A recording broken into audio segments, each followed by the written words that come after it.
Lucas capítulo 12, y la semana pasada nos quedamos en el versículo 48 y vamos a arrancar en el versículo 49. Ahora, muy importante, Jesús ya está en sus últimos momentos antes de ir a la cruz. Para Lucas capítulo 12, él ya estuvo 3 años ministrando y enseñando y sanando y alcanzando gente. El reino, una de las cosas que dice el Evangelio es: el reino de los cielos se ha acercado, y el reino de los cielos es Jesús mismo. Y entonces Jesús en el capítulo 12, 11 y 12 nos da 2 advertencias. La primera es la hipocresía. Y la hipocresía en esta época, el hipócrita era aquel que se ponía una máscara. Entonces cuando había obras de teatro, no los maquillaban, sino les ponían una máscara. Y Jesús se está advirtiendo contra no ser alguien que no eres, o sea, ponerte una máscara y querer aparentar a alguien que no eres. Y la segunda advertencia que da Jesús es advertencia contra la avaricia, o sea, contra querer más. Ya tienes algo que Dios te dio, tienes que vivir en contentamiento, pero no tienes contentamiento y quieres más. Y no solamente está hablando de dinero, sino de cualquier cosa. O sea, querer más y más y más, y no someterte a lo que Dios tiene para tu vida y su soberanía. Y una de las cosas que te has dado cuenta, ahora estaba platicando entre la primera y segunda reunión sobre la prédica de Salmos que vimos el miércoles, te la recomiendo mucho, y habla del inagotable amor de Dios. O sea, por más que tú necesites amor, su amor es inagotable y no se acaba. O sea, es como un manantial, o es como un río que Él va a llenar todo el vacío que tú tienes en tu corazón. Y entonces estábamos platicando de cómo a veces cuando quieres más y piensas que cuando tengas eso más ya vas a estar feliz, y tienes eso más y pues sí, te pone feliz 1 o 2 semanas, pero después ya otra vez vuelves a tu vacío, porque realmente no es un vacío de cosas, sino es un vacío espiritual que solamente Dios puede llenar. Y de ahí entonces mira lo que dice versículo 49, fuego. Ahora, cuando lees en la Biblia fuego, se puede referir, ¿no? Y hay diferentes opciones, y si tú vienes del movimiento pentecostal, ¿qué es eso? Fuego, ¿no? El fuego de Dios, el fuego del Espíritu. Tú necesitas esa flama en tu vida. El fuego de Dios purifica, el fuego de Dios ilumina, el fuego de Dios sana, pero también habla de juicio el fuego. Y aquí lo que Jesús está refiriendo es eso, está hablando de juicio. Y entonces, fuego vine a echar en la tierra. Ahora, para algunos Jesús es Salvador del mundo, para algunos Jesús es el que perdona tus ofensas, pero para otros que no aceptan a Jesús es juicio de Dios. Entonces Jesús puede representar ambas cosas, depende de cómo tú tomes a Jesús en tu vida. O sea, la reacción que tú tengas con Jesús afecta tu eternidad. Y entonces, ahora esta palabra vine es muy importante porque es parte del Evangelio. Jesús vino al mundo. Y entonces vino a resolver el problema que tú y yo teníamos, que era que éramos pecadores y estamos destituidos de la gloria de Dios, y lo que merecíamos era la muerte, porque la paga del pecado es la muerte, pero más la dádiva del Espíritu es vida eterna en Cristo Jesús.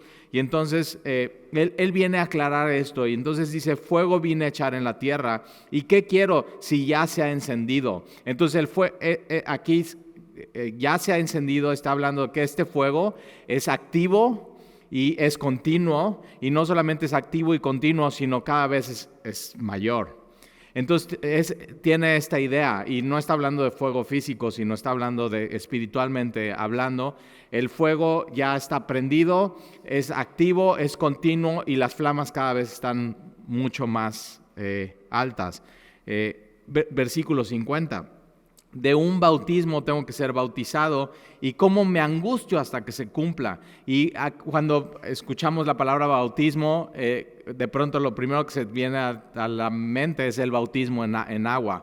Y el bautismo en agua es eso, y aquí en Veracruz lo hacemos en el mar, ¿no? Es una de las ventajas de estar en un puerto y en un lugar donde tenemos mar. Entonces vamos al mar, y cuando bautizamos a alguien, pues lo metemos, ¿no? Hasta que te llegue el agua como por aquí, y entonces hacemos, ¿no? Yo te bautizo en el nombre del Padre, el Hijo y el Espíritu Santo, y bajas a las aguas. Esta es la palabra que usa la Biblia, bajar a las aguas, Y completamente, ¿qué es lo que sucede con todo tu cuerpo? Te rodeas de agua, te bautizamos en agua, te sumergimos en agua y sales, ¿qué? Sales bañado en agua.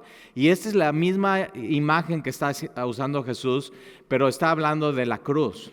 Y está hablando del dolor, del sufrimiento y de la agonía que Él iba a vivir. Porque está diciendo acá, ¿y cómo me angustio hasta que se cumpla? ¿Se cumpla qué? La cruz del Calvario. Y Jesús iba a ser bautizado, iba a ser sumergido por completo en esta prueba de dolor, de sufrimiento. La cruz romana era la muerte más humillante, la muerte más indignante, la muerte más dolorosa y larga. O sea, era un sufrimiento sostenido por un tiempo determinado hasta que tus pulmones ya no podían respirar, tus brazos ya no tenían fuerzas para apoyarte y simplemente cada uno de tus órganos iba fallando hasta que dabas tu última respiración y morías. O sea, eso era la cruz. Súper humillante, súper doloroso. Fue un bautismo de agonía lo que Jesús iba a vivir. ¿Y qué es la cruz? Es el fuego del juicio de Dios cayendo sobre Jesús. Y por eso Jesús está diciendo fuego. Entonces el fuego ya está encendido, el fuego ya está, ya hay llamas, es continuo, no se va a apagar y está incrementándose y Él va a ir a vivir eso por ti y por mí. Es el gran amor que nos tiene Jesús a la humanidad. Ahora, Dios pudo haberse quedado con las manos cruzadas y no hacer nada y dejarnos a ti y a mí morir y una muerte que merecíamos, pero decide mandar a su Hijo Jesús a la cruz y dice hasta que se cumpla. Ahora chécate, la palabra aquí, angustia, no solamente es dolor del cuerpo humano, ¿no? Y le iban a poner la corona de espinas, sumamente doloroso, los azotes de los soldados romanos que no tenían misericordia, o sea, azote tras azote en su espalda, en sus hombros, en sus glúteos, en sus pantorrillas, en sus muslos. O sea, él cuando después de ser azotado y de ser golpeado y de ser escupido, o sea, completamente torturado, y le ponen la barra transversal de la cruz para que la lleve a Gólgota, él no tiene fuerzas para cargarla. O sea, así está la situación de dolor. Y Él está diciendo, yo voy a ser bautizado y pasado por completo en agonía y en dolor. No solamente físico, sino psicológico. O sea, Él antes de eso sabe lo que viene para Él. ¿Y qué decide hacer? Abrazar el dolor, abrazar la agonía, abrazar la cruz, abrazar la humillación. ¿Por qué? Por ti. Por eso cuando es que creo que ya Dios no, como que siento que Dios no me ama. Como que siento que Dios no se ocupa de mí. O sea, no es que Él ya te amó. Él ya se ocupó de ti. Él ya fue bautizado por completo en esa prueba de fuego, de agonía. Y entonces en vez de tú tener que pasar por eso, por el juicio final y por el fuego del juicio de Dios, Él pasa por ti. Y lo cumple bien. Esta palabra aquí, hasta que se cumpla, es la misma palabra cuando está Jesús en la cruz y dice, consumado es. Cumplido fue. ¿Qué? Ya cargué el juicio de Dios sobre mí. La redención está comprada para todo aquel que cree en Él. Ya está hecho todo. Por eso el cristianismo no es algo que tengas que hacer y que tengas que lograr y la vida eterna y la salvación, sino es poner tu fe en Jesús. Él ya cumplió todo, Él ya hizo todo por ti. Esa es gracia. Eso es lo maravilloso. Por eso cuando entiendes eso y entiendes el Evangelio y entiendes la gracia de Dios, te sorprende quién es Jesús. Y esta semana es una semana que tienes que meditar acerca de lo asombroso del Evangelio y de la gracia de Jesús que extiende a tu vida. Cada vez que yo pienso en eso me asombro. Y Él pasa por una angustia de dolor, pero también una angustia mental, psicológica y gran ansiedad. Por eso cuando Dios permite que pases por una prueba y eres bautizado por fuego y por una prueba durísima en tu vida, o sea, Jesús te entiende y sabe por lo que pasas. Y Él pasó por esto. Entonces te puedes acercar a Él confiadamente. Versículo 51. Pensáis que he venido para dar paz en la tierra. Y muchos pensaban esto, o sea, los judíos en la época de Jesús pensaban que cuando viniera el Mesías, entonces iba a haber paz por fin, paz mundial. Es como cuando a las Miss Universos le decían, ¿y cuál es tu deseo para el mundo? Paz mundial. O sea, todas contestan eso, paz mundial, paz mundial. Y ellos pensaban eso, cuando vea el Mesías por fin, ya no va a haber un pleito entre judíos y los romanos, y hay gente que sigue diciendo eso. O sea, si realmente hubiera venido Jesús y Él es el Mesías y Él es Dios y Dios con nosotros y Emmanuel, entonces no tendríamos guerra, no tendríamos dolor, no tendríamos pobreza, no tendríamos hambruna, no habría injusticias en la tierra, no habría la guerra entre Israel y Hamás, no habría terroristas, no, o sea, todo sería diferente. Y Jesús viene a aclarar esas expectativas falsas. No creas que yo he venido a traer paz, una paz en la tierra. ¿Por qué? Porque la paz que Él da no fue una paz política, fue una paz de tu alma. Y lo que Jesús hace es viene a poner una paz que nada ni nadie, ningún político, ningún movimiento, nadie la puede dar, sino solamente Él, porque Él mismo es el príncipe de paz. Paz con Dios y paz de Dios para tu vida. Entonces no pienses que he venido para dar paz en la tierra. Os digo no, sino disensión. Esta palabra disensión es división. No vengo a traer paz, vengo a traer división. Y dices, órale. O sea, primero, y dices, no, pues que muy lindo Jesús.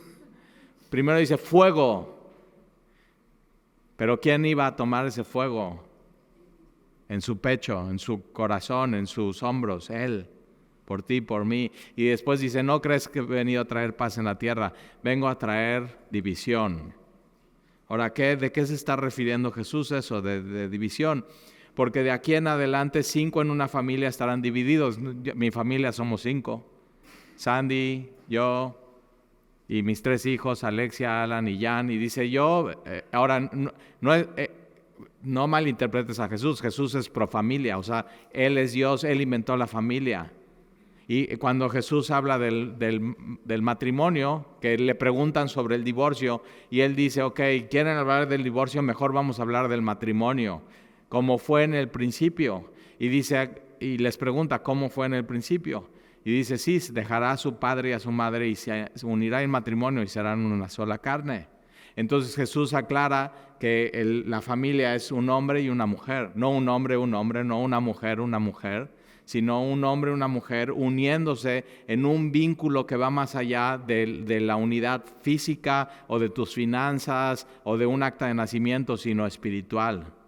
Y serán una sola carne. Pero dice, y dejará a su padre y a su madre. Y la única manera que puedas haber nacido tú es de papá y de mamá, de hombre y de mujer. Entonces el núcleo familiar es muy importante para Jesús. Pero aquí está diciendo eso. Pero en una familia va a haber división.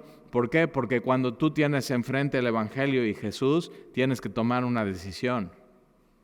Y posiblemente tu decisión sea diferente a la de tu esposo.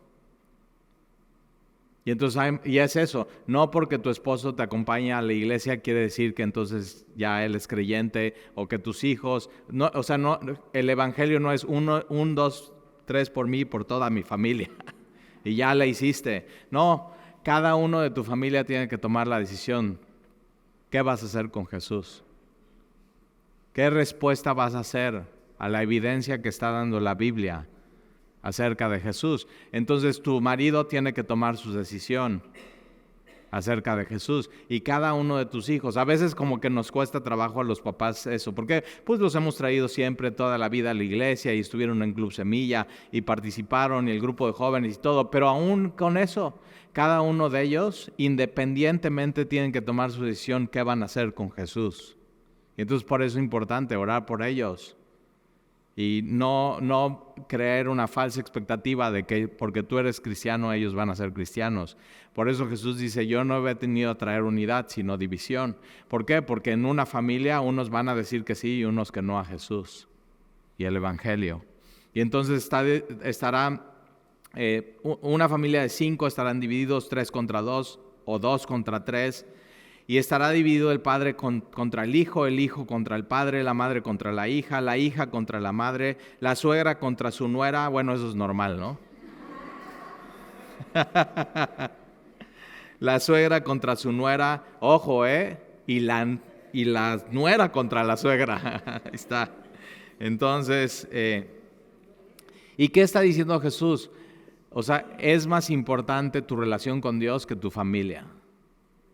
No está diciendo que no es importante la familia, pero es más, papá y mamá, es más importante tu relación con Dios que tu relación con tus hijos. Tiene que ser la prioridad, tiene que ser lo número uno. En tu matrimonio, ¿quieres tener un bonito matrimonio? Que tu prioridad sea tu relación con Dios. Y entonces si tu esposa o tu esposo, su prioridad también es su relación con Dios, va a ser un bonito matrimonio. Ahora, si él decide no, por lo menos tú con tu relación con Dios puedes ser un bonito matrimonio. Tú poniendo lo mejor que tú tienes y sirviéndole a tu esposo. Y entonces, versículo 54. Entonces acuérdate, la relación más importante en tu vida es Jesús. Nunca lo dejes por nada. Aférrate a todo con Él. O sea, clávate en tu relación con Él y vas a ver que Él haga milagros. Sí sabes, ¿no? Que el único que puede convencer a tu esposo o a tu esposa y a tus hijos es el Espíritu Santo, ¿verdad? No vas a poder tú. Tienes que dejárselo a Él. Entonces tú enfócate en tu relación con el Señor. Versículo 54, decía también a la multitud, cuando veis la nube que sale del poniente, a ver, ¿dónde está el poniente? Así. Así.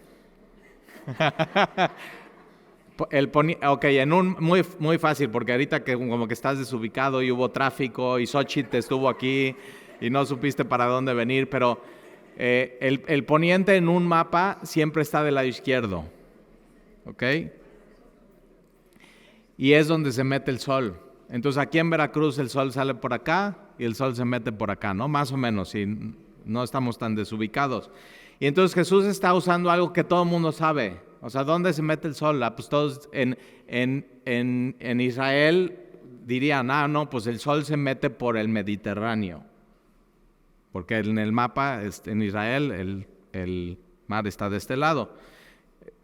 Aquí no, aquí el mar está de este lado y el sol se mete por acá.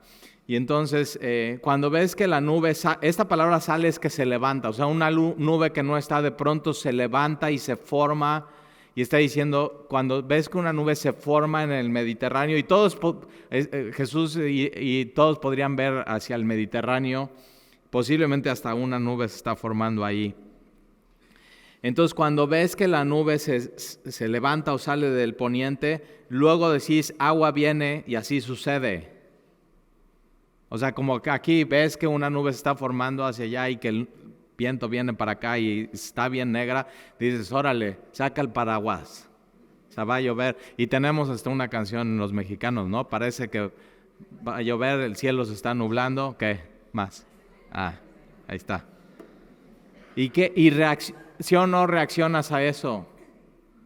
O sea, dices, no, pues tráete una chamarrita y un paraguas o igual no salimos y nos quedamos en la casa porque todo se inunda. Entonces, y eso es un ejemplo muy sencillo que Jesús está usando. Cuando ves que la nube sale del poniente, dices, agua viene, y así sucede. Y cuando sopla el viento del sur, ¿qué pasa cuando sopla el viento del sur aquí en Veracruz? Calor. Igual allá, Entonces, y cuando sopla el viento del sur, dices, hará calor, y lo hace. ¿Y qué haces? No te pones una chamarra, ¿verdad? Dices, me voy a ir a la chamba de Bermudas, y ahí estás, de Bermudas. Entonces, la surada, versículo 56, dice, hipócritas. Es tremendo, o sea, se ponen una máscara, está diciendo Jesús, se ponen una máscara. ¿Sabes distinguir el aspecto del cielo y de la tierra? O sea, ¿sabes leer las señales? Y ves, si se levanta una gran nube, dices, tráete el paraguas. Si se anuncia, hay surada, ya sabes, va a haber calor. ¿Y cómo nos distingues este tiempo? ¿Cuál tiempo? De que Jesús estaba ahí. Entonces en Lucas capítulo 4, cuando Jesús 3 años antes empieza su ministerio, Jesús dice, el Señor me ha ungido para dar buenas nuevas, para sanar a los quebrantados de corazón, para pregonar libertad a los cautivos, para dar vista a los ciegos, para poner en libertad a los oprimidos, para predicar el año agradable del Señor, que está hablando de perdón. Y por eso cuando le ponen a un paralítico, Jesús se le queda viendo y le dice, tus pecados te son perdonados. Y todos, ¿cómo? Solamente Dios puede perdonar pecados. Y Jesús está diciendo, exacto. Y les hace una pregunta a Jesús, le dice, ¿qué es más fácil decirle a este hombre? ¿Tus pecados te son perdonados o levántate? Lo más fácil para un charlatán sería, tus pecados te son perdonados. Y ya, ¿y cuál es la evidencia de que se perdonó? O sea, como que no traemos un medidor de perdón aquí en nuestro corazón que podemos ver. Pero entonces dice, para que sepan que yo tengo autoridad de perdón. ¿Qué está diciendo? Para que sepan que yo soy Dios. Solamente Dios puede perdonar pecados. Yo te digo, levántate, toma tu lecho y anda. ¿Y qué hace este hombre? Se para y se va. Entonces todos estaban viendo eso, sana a los enfermos, sana a los quebrantados de corazón, todo esto está sucediendo y dice, son unos hipócritas, ¿por qué? Y tienes que tener cuidado porque una máscara que a veces el hombre se pone es la máscara de ignorancia. No, pues es que yo vengo a Semilla y como que no entiendo bien. Digo, no te hagas. O sea, no te hagas. No inventes. Te pones una máscara de querer ser ignorante de las cosas de Dios. Bien que sabes. Bien que Dios es claro. Y dices que hay unas cosas complicadas en la Biblia. No, pero no estamos hablando de las cosas complicadas. Estamos hablando del Evangelio, que es muy claro. Una máscara que las personas se ponen es la máscara de incredulidad. Como que es que no creo. Y digo, a ver, cuando ves una nube y está súper negra, ¿por qué sacas tu paraguas? Porque estás viendo la evidencia. Entonces, si la Biblia te está enseñando quién es Jesús, ¿por qué no crees? Al ver las señales, a ver la evidencia. Entonces, cuidado con ponerte una máscara y con eso acuérdate, el fuego ya está prendido, el fuego ya está ardiendo, el fuego es activo y continuo. Y ya cayó sobre Jesús en la cruz, Él ya cumplió eso. ¿Por qué tendrías que tú tomarlo para ti? Entonces por eso Jesús dice, hipócritas. Ahora, versículo 57. ¿Y por qué no juzgáis por vosotros mismos lo que es justo? O sea, y Jesús dice, ¿por qué no evalúas las cosas? ¿Por qué no ves las señales? ¿Por qué no pones atención? ¿Por qué no te quitas tu máscara de ignorancia, de decir, sí sabes cuando alguien dice, ¿y tú qué eres? No, pues yo soy un agnóstico. Y se oye perdón si eres agnóstico y es la primera vez que vienes, pero agnóstico significa ignorante. O sea, el agnóstico se pone una máscara de, no, pues no puedo saber. Y yo digo, sí puedes saber. O sea, abre la Biblia y léela y estúdiala. Y vas a ver que sí puedes saber. ¿Por qué? Porque sí puedes saber porque Dios se reveló. O sea, no podría saber por ti. Y eso, ya en eso estamos de acuerdo. Pero Dios se reveló en su palabra. Y entonces sí puedes saber y no hay pretexto para no saber. Entonces tú tienes que evaluar estas cosas, tienes que poner atención, y es eso, cuando a alguien le interesa algo, pone atención, lo evalúa, lo pesa, ¿no? No dice, no, pues es que no entiendo, no, pues es que tienes que hacerte entender. Y entonces, ¿y por qué no evalúas por vosotros mismos lo que es justo? Y va a poner una historia, te das cuenta, todas las historias están muy sencillas de Jesús. Y va a poner una historia que tú vas a entender muy bien. Y entonces, todo tiene que ver con lo mismo. Y dice, cuando vayas al magistrado, a un juez, con tu adversario, procura en el camino arreglarte con él. O sea, ya tienes tu hora del juicio, va tu acusador, quien te está diciendo, que tu adversario, tuviste una situación con él, y entonces dice, ok, cuando vayas en el camino, antes de llegar al día del juicio, a la hora en el que te vas a presentar delante del juez, arréglate con él. ¿Y a qué te está invitando Jesús hoy? Arréglate con él. Arréglate con Dios. Hoy. Quita tu máscara de ignorancia, quita tu máscara de incredulidad y arréglate con Él. Ese es el Evangelio. Y entonces, no sea que te arrastre al juez y el juez te entrega al alguacil te meta en la cárcel. Te digo que no saldrás de ahí. No saldrás de ahí. Por eso Jesús dice, fuego del juicio ya está activo y ya está continuo, pero ya cayó sobre mí, ya fui a la cruz, consumado es. ¿Por qué tú tienes que pararte en el día del juicio delante de Él y tomar el juicio para ti, cuando ya está resuelto? Ya eres libre. Entonces, antes de llegar al día del juicio, ¿por qué no te arreglas con Él? ¿Tienes algún pendiente con Dios en tu vida? Arréglate. Yo entiendo, hay gente que dice, es que desde que pasó esto en mi vida, yo estoy bien peleada con Dios. Estoy bien peleado con Dios. Y yo digo, sí, ok, te entiendo, fue difícil, fue duro, lo que te pasó fue real, fue doloroso, no debió de haber pasado eso. Vivimos en un mundo caído, vivimos en un mundo donde hay víctimas, donde no debe de pasar lo que pasa. Pero si tú estás peleada con Dios, tienes que saber, alguien va a tener la razón y alguien va a ganar. Y difícilmente vas a ser tú. Si tú llegas delante de Dios en el día del juicio sin arreglarte con Dios y con Jesús y el Evangelio y entender la cruz y aceptar a Jesús como tu Señor y tu Salvador, cuando llegues en ese juicio no vas a poder ni hablar. Es culpable. No saldrás. Y Jesús dice, no saldrás hasta que hayas pagado hasta la última blanca. O sea, la blanca es hasta la monedita más pequeña, así centavitos, hasta el último centavo. Pero ¿por qué? ¿Por qué? Si ya Jesús pagó por ti.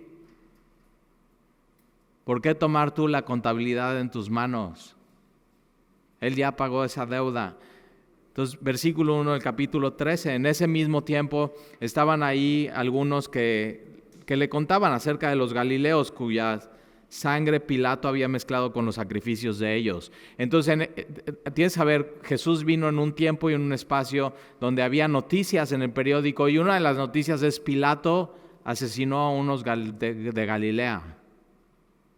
Sin razón, simplemente por ser el poder y por ser opresión y por tener las armas y porque quiso. Entonces los ejecutó de manera injusta. Y eso pasaba también como pasa hoy en tiempos de Jesús. Aquí nos ha pasado en México. Asesinan a jóvenes. ¿Quién? El gobierno. ¿Cómo? Sí. ¿Y quién es? ¿Y qué? Ya, pues nada, no pasó nada. Y ahí tienes a los muchachos de Guerrero asesinados. Y todo el rollo que hicieron y en el basurero y todo y doloroso. Y una de las cosas que puede pasar cuando ves esas noticias, dices, pues por metiches, o sea, ¿qué andaban haciendo ahí? Son unos argüenderos, deberían estar estudiando. Y ahí estamos tratando de racionalizar cómo puede pasar eso en el mundo. Y ahorita, ¿no? Jamás entra a Israel por Gaza. Y matan a los que están en el concierto y dicen, pues sí, seguro se estaban drogando y estaban en un rave. O sea, como, digo, no, a ver, ¿cómo? Eran chavos. Pero siempre pensamos eso, o sea, como que tratamos de racionalizar el dolor y el mundo en el que vivimos y el pecado. Y entonces eso pasa, versículo 2, y responde Jesús y les dice, ¿pensás que estos galileos, porque padecieron tales cosas, eran más pecadores que todos los galileos? O sea, porque Pilato los agarró y los mató, ¿piensas que ellos eran peores que todos los demás? Os digo no. Jesús dice no. Entonces hay gente que le pasan tragedias que no le deberían de pasar. Y al final lo que pasa es que Jesús nos pone a todos en el mismo lugar. ¿Qué somos ante Él y ante Dios? Culpables, pecadores, que necesitamos ¿qué? Necesitamos redención. Y entonces dice, no, antes si no os arrepentís, todos pereceréis igualmente. O aquellos 18 sobre los cuales cayó la torre de Siloé, entonces posiblemente estaban en el sur de Jerusalén, Siloé, estaban construyendo una torre, ¿no? Posiblemente cuidando los acueductos, y hay personas, se cae esta torre que está en construcción y cae sobre 18 personas y las mata. Así pasan cosas en México. Hay gente que ese día del metro, que se desplomó el puente, pues es la primera vez que se van a subir un metro, posiblemente alguien de fuera, de provincia, vente, vamos en metro para que conozcas y está bien bonito y todo. Se suben, se cae el metro y mueren. Y aquí en la torre de Siloé mueren 18. ¿Y qué? No, o sea, les sucedió, fue una tragedia. Y entonces Jesús va a explicar acerca de esto. Y muchas veces cuando suceden estas tragedias, nos hacen recapacitar cómo estamos con Dios. Nos podría pasar a nosotros. Podríamos ser tú y yo el día de mañana.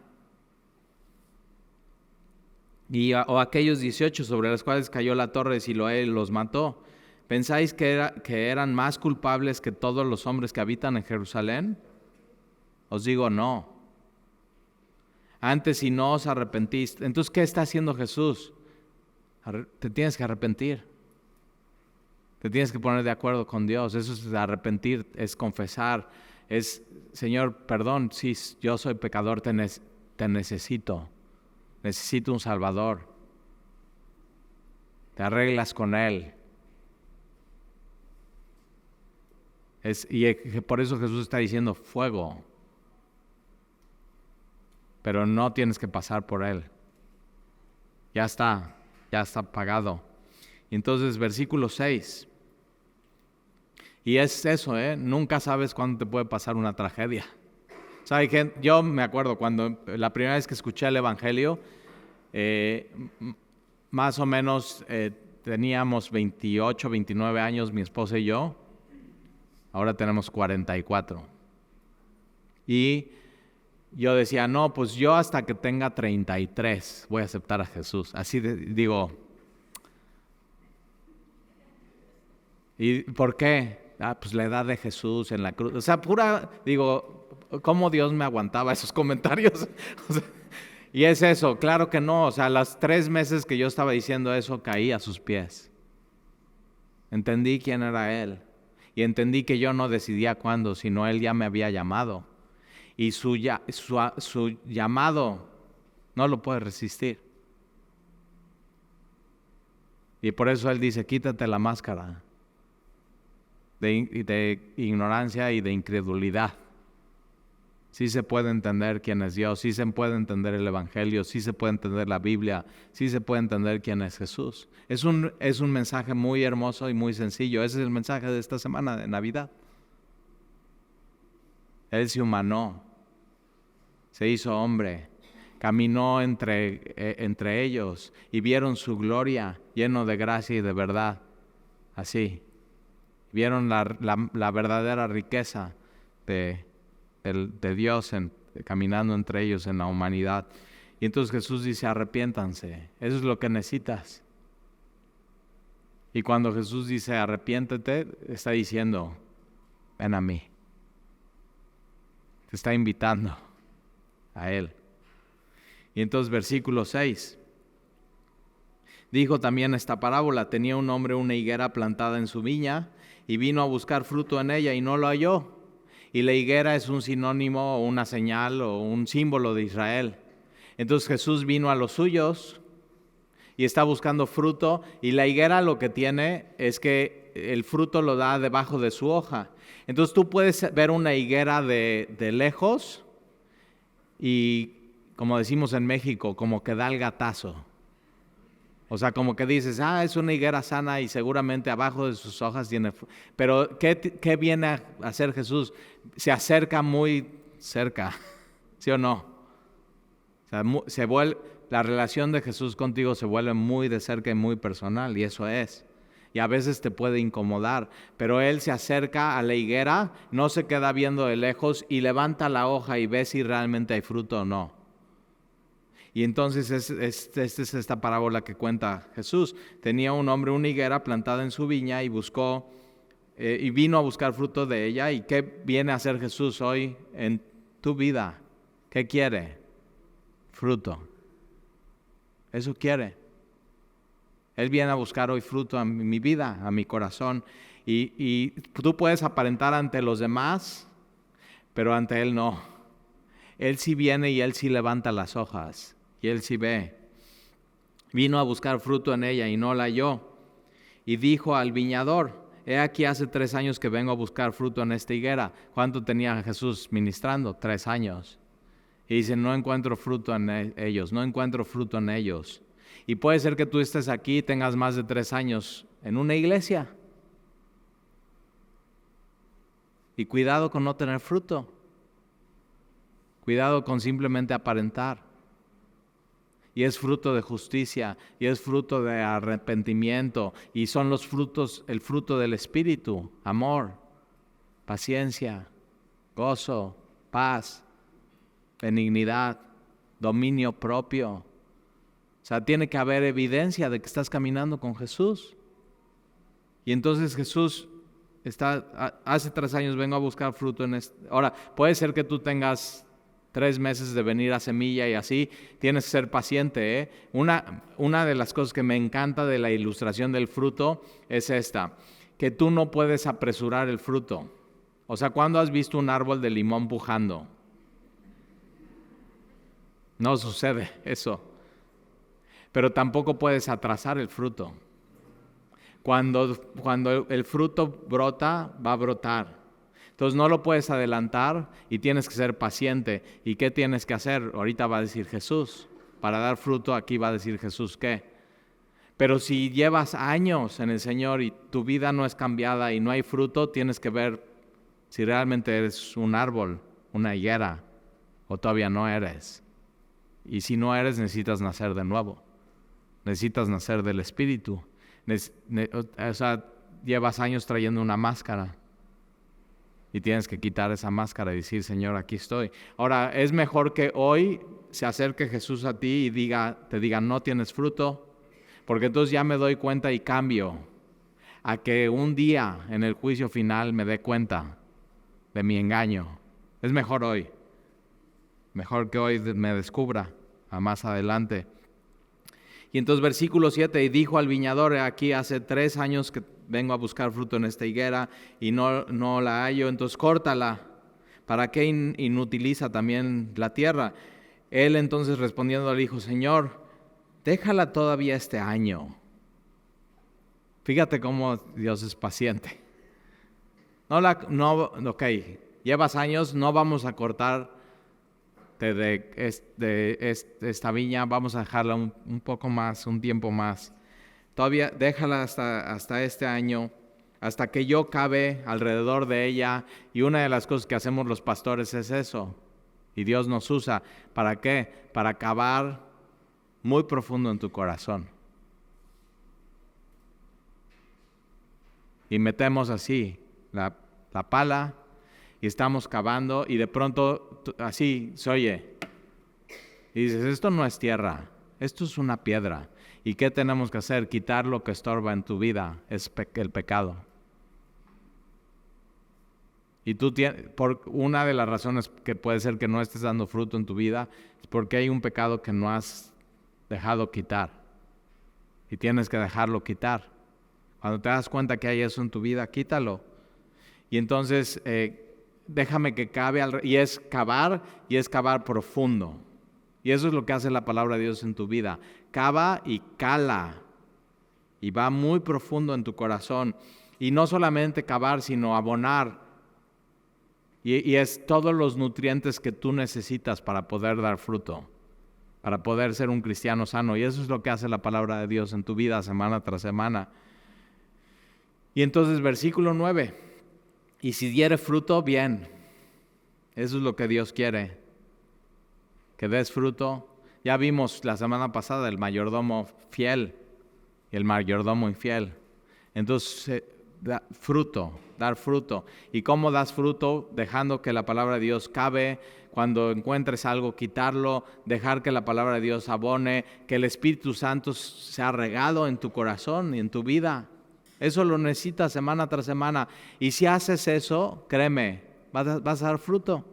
No tienes que pujar, es una de las cosas que me encanta del cristianismo. No depende de ti, depende de Dios. Lo único que tú necesitas es estar recibiendo los nutrientes, estar recibiendo la palabra de Dios, estar recibiendo que se cabe profundo en tu corazón. Y de pronto, cuando menos te lo esperas, fruto en tu vida. Y es muy hermoso, ¿eh? Y entonces, ¿qué pasa? Que si depende de ti y das fruto, la gloria es para ti. Pero si depende de Dios y das fruto, la gloria es para Él. Y Él se quiere llevar por completo la gloria en tu vida. Entonces, si dieres fruto, bien. Y si no, la acordarás después. Fuego. Y Jesús no quiere eso. Jesús quiere vida. Jesús es eso. Jesús está buscando fruto en ti. Entonces tienes que dejar que la palabra de Dios cabe profundo en tu corazón, que seas abonada con ella, que el Espíritu Santo sea así, que constantemente seas regado con su Espíritu Santo y seas lleno del Espíritu Santo. Eso es lo que el Señor quiere. Entonces, ahí está. ¿Tienes algo que arreglarte con Dios hoy? No dejes pasar. O sea, puede haber una tragedia esta semana y no tengas tiempo después. Entonces, ¿para qué llegar hasta el juez? Y el juez te entrega el alguacil y el alguacil te meta en la cárcel y tengas que pagar. ¿Por qué pagar si ya pagó él? ¿Te das cuenta? Sería irrazonable, sería torpe, sería ignorante, sería un tremendo error que eso suceda en tu vida. Él ya pagó. Él en la cruz dijo, consumado es. Entonces ya, eres libre. ¿Oramos?